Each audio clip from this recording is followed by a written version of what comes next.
নমস্কাৰ সকলোকে স্বাগতম জনাইছোঁ আৰ্টিষ্টিক অনিশা শৰ্মা চেনেলৰ অন্য এটি ভিডিঅ'লৈ। আজি মই বনাবলৈ লৈছোঁ এটা ফেব্ৰিক জুৱেলাৰী ছেট। জুৱেলাৰী ছেটটো বনাবলৈ মই ভিডিঅ'ত দেখুওৱাৰ ধৰণে ডাঠ কাগজ লৈছোঁ। আপোনালোকে যিকোনো ডাঠ কাগজেৰে এইটো বনাব পাৰে আৰু ফেব্ৰিক এটুকুৰা লৈ ভিডিঅ'ত দেখুওৱাৰ ধৰণে মই তাক কাগজখনৰ ওপৰত ভালকৈ আঠা লগাই লৈছোঁ। এনেকৈ মই 5খন কাগজেৰে বনাই লৈছোঁ, যাৰ এটা ডাঙৰ আৰু বাকী কেইটা একে সাইজৰ। একে সাইজৰ দুটা মই ইয়াৰিং বনাবলৈ আৰু বাকী কেইটা নেক পিচডাল বনাবলৈ ব্যৱহাৰ কৰিছোঁ। আৰু তাৰ পিছত ভিডিঅ'ত দেখুওৱাৰ ধৰণে জেছো লগাই তাৰ পিছফালে আইপিন কেইটা আঠা লগাই দিছোঁ। সৰু সাইজৰ চেপকেইটাৰ তলফালে মই 7টাকৈ আইপিন আঠা লগাইছোঁ আৰু ডাঙৰটোৰ তলফালে মই 9টা আইপিন আঠা লগাই দিছোঁ। আকৌ ইয়াৰিং দুই পাতৰ পিছফালে মই ইয়াৰিং ষ্টাড আঠা লগাইছোঁ।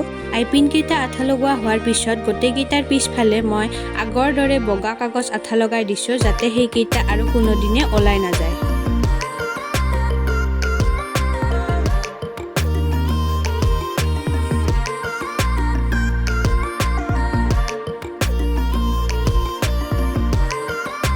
গোটেইখিনি আঠা লগোৱা হোৱাৰ পিছত মই ভিডিঅ'ত দেখুওৱাৰ ধৰণে কালাৰ কৰিছোঁ। কালাৰ কৰিবলৈ মই light pink, dark pink, blue আৰু ব্লেক কালাৰ ভিডিঅ'ত দেখুওৱাৰ ধৰণে ব্যৱহাৰ কৰিছোঁ। আপোনালোকে নিজ ইচ্ছা অনুসৰি কালাৰ কম্বিনেশ্যনটো চেঞ্জ কৰিবও পাৰে।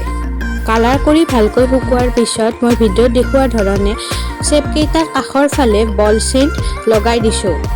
তাৰপিছত মই গোটেইকেইটা ডিজাইনৰ মাজত মিৰৰ আঠা লগাই দিছোঁ।